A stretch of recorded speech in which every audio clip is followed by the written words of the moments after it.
when you're sparring. All right, what we're seeing now is what happens if you kick your opponent below the hogu, below the chest guard. You receive the gamchum penalty for kicking the leg.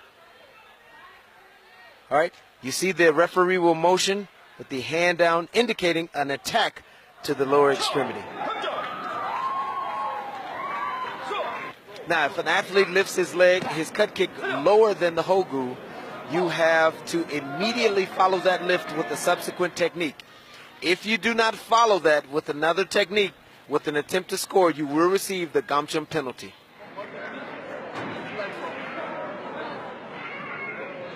The red player attacked with a cut kick higher than the hogu, which is allowable. The blue player responded with a cut kick that was lower than the hogu, which, as we said, is not allowed, which is why he received the gamchum penalty. Again, which is signified with the crossed arms. The blue player lifted the cut kick lower than the hogu, but immediately followed it with a technique, which is allowable. As long as a technique immediately follows that technique, you are able to follow up without receiving a gamchum penalty. Red player pushed while the blue player was attempting a technique. Because he pushed while the blue player was attempting the technique, he received the gamchum penalty for pushing, and the blue player did not receive the gamchum penalty for falling. In a clinch, the blue player pushed to create space. The red player fell. He received the gamchum penalty for falling. Again, he receives this gamchum penalty because he was not attempting a technique. Now, that varies when we get to the boundary. The blue player created space by pushing the opponent, but he pushed him out of bounds, which results in a gamchum penalty, which is indicated by thrusting the hands forward for the pushing motion. Red player does a back kick. Blue player counters with a cut kick to the butt, which is lower than the hogu or the chest guard. This results in the blue player receiving a gamchum penalty. Again, the referee signifies we're kicking low. Blue player lands a cut kick on the chest guard. The red player slides back out or is forced back out of bounds. The red player still receives the gamchum penalty for going outside of the boundary. That deduction is illustrated by the flipping of the hand.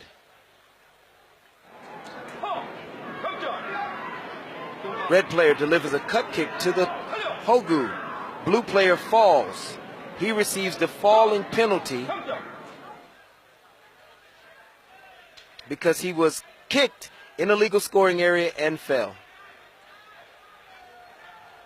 In a clinch, blue player delivers a hand technique to the face or to the head or anywhere above the collarbone. The blue player receives the gamchum penalty for striking the face. In a clinch, the blue player grabs the red player's chest guard. He receives the gamchum penalty for grabbing. Blue player delivers a cut kick, which is a legal technique, but attempts to kick a fallen opponent. And kicking a fallen opponent is a gamchum penalty.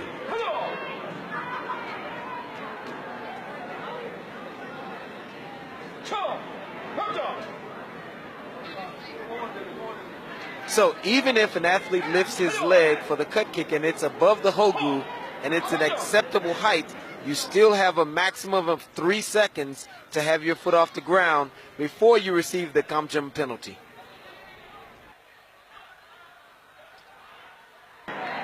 Blue player receives a gamchum penalty for avoiding the match, which is signified by the fists.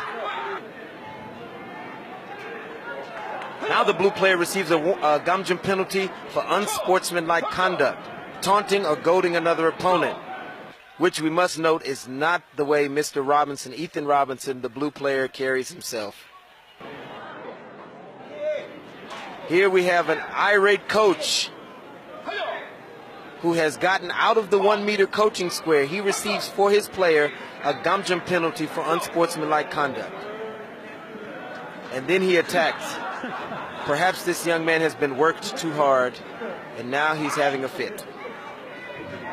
This, we hope, helps you understand some of the rule modifications that are in play as of 2017. As always, we strive to make sure that you completely understand the field of play so that you can give your very best in the field of play.